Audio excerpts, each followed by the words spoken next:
Hey everyone, and welcome to our 98th episode of Brew Talk with Mr. Beer. My name is Robert Lewis. I'll be your host once again for today's show. As always, we appreciate you guys taking the time to tune in, watch our videos every week. If you want to reference our notes for this video or any of our past 97 videos now, you can find those on our blog page, mrbeer.com/blog. Filming back in the office, so hopefully we won't have any airplanes or distractions or sun glares behind us today. Got a quick, easy topic for you today, something that I kind of saw come up that is another step in our instructions that we don't kind of explain why you should do it, but just tell you to do it. So I thought it'd be a good topic to address in case, people got any questions down the road about why we do certain things.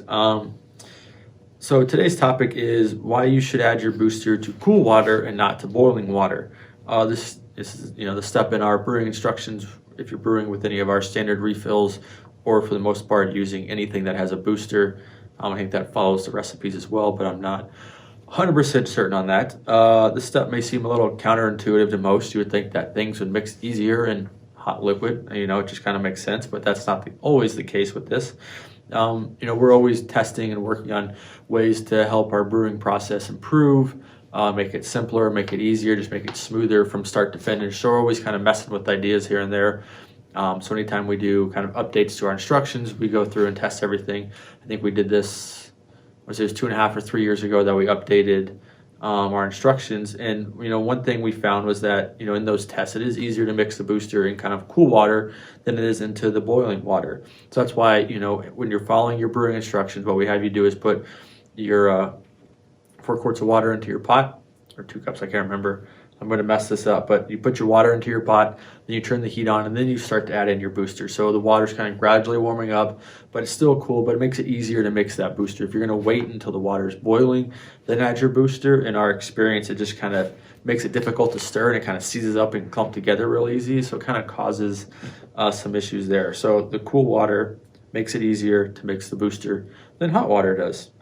And kind of another key item I wanted to point out about just using your booster in general is you want to add it in slowly. That's a step in, or that's part of that step in the ingredients as well, is to add your booster slowly. So don't dump the whole bag in and try and mix it up. That's going to be difficult. You're gonna have a tough time getting it to dissolve.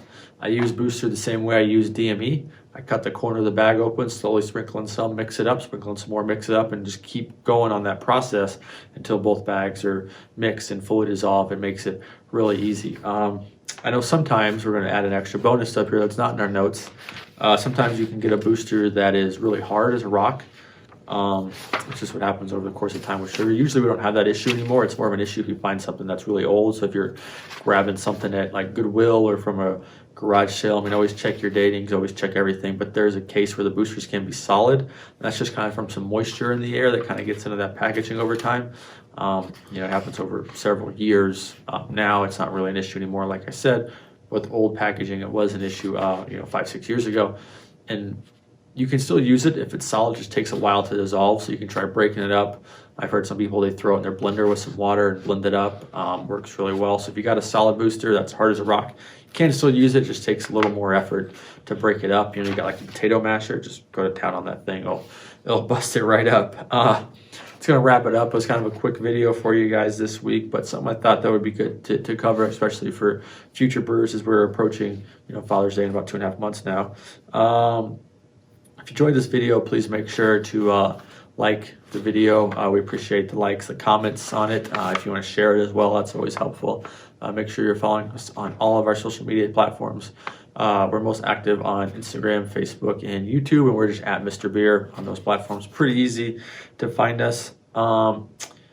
If you want to learn more about brewing with Mr. Beer and you want to join our Facebook group, it's called Mr. Beer's Brewing Society. You can find that just by searching Mr. Beer's Brewing Society in the search bar on Facebook. We ask that you answer 3 questions, and once you answer those 3, we'll let you in. I always want to make sure that it's everyone's there wants to brew with Mr. Beer and talk about brewing topics and all that good fun jazz. And make sure to keep sharing your brewing pics with us. We like seeing the pictures of the beer you guys are brewing. If you're sharing anything on social media, please tag us. If you're creating any videos for YouTube, tag us, send the links our way. We love to see those. They're really cool.